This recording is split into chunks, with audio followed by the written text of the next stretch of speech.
A gente teve situações em que o Estado fechou algumas igrejas, né? Como que o senhor vê isso, assim? Uau. Um plano do Estado, que a orientação era só live. Só poderia ser feito culto em live. E foi bem difícil.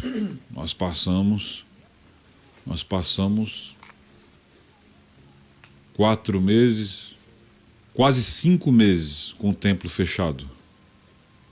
E nesse período eu resolvi fazer uma reforma no templo total. Foi 5 meses. Fiz uma reforma total no templo.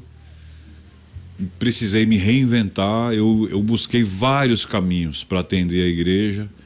Eu não podia ir na casa dos irmãos, porque até as pessoas tinham medo de receber. Então eu e minha esposa, nós fazíamos visita virtual. A gente pegava o celular, fazia uma videochamada, conversava com as famílias, orava, lia texto bíblico, entendeu? Fizemos isso com várias pessoas. Precisei aprender a me comportar como aqui agora, olha. Eu pregar sem ter ninguém na minha frente olhando para um celular, eu não sabia fazer isso. Eu precisei aprender isso. O culto, ele se torna algo que tem conteúdo que as pessoas têm interesse de ouvir. Eu esqueci um pouco aquela linguagem do templo e comecei a falar, comecei a me colocar na condição de alguém que está em casa, que nunca assistiu nenhum culto, mas de repente vai parar para ouvir um pastor que está falando ali no Facebook ou no Instagram, entende? E o que esse cara tem para me falar? Vamos parar aqui, vamos ver o que ele está falando. Aí eu aprendi muita coisa. Eu aprendi que a linguagem do templo não servia para o Facebook. Eu aprendi que muitas coisas que eu falo na igreja, as pessoas que não são crentes não entendem. Eu vou agora fazer um resumo, porque essa história é muito longa. Nunca houve um período de tantas pessoas aceitarem Jesus na nossa igreja durante a pandemia. Estou falando da minha experiência, não sei a experiência dos outros. Nunca houve um período de tantas pessoas aceitarem a Jesus.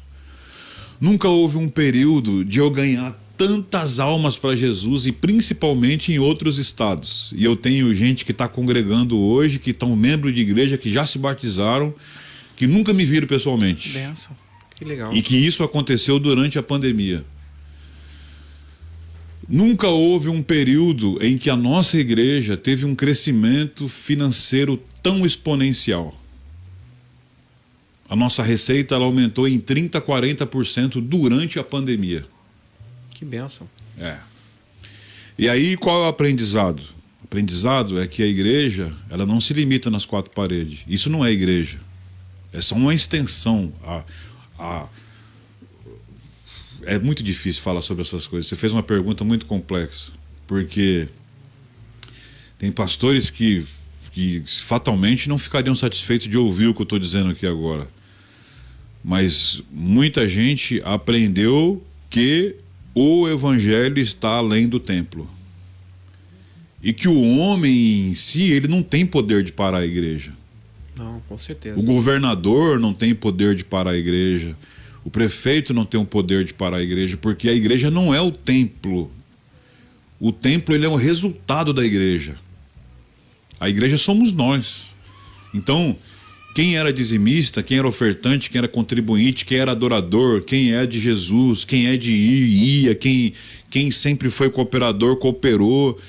A igreja de Cristo, ela se fortaleceu muito durante a pandemia. Embora houve pessoas que tiveram problemas e que se afastaram da igreja, na verdade essas pessoas já tinham uma fé trôpega. É aquelas que tinham fama de estar vivos, mas que na verdade estavam mortos. A pandemia, ela só expôs um problema que as pessoas já tinham. Então não venha me dizer que a proibição de culto foi prejudicial porque fulano de tal se desviou, Bertano se afastou. Eu não vejo assim.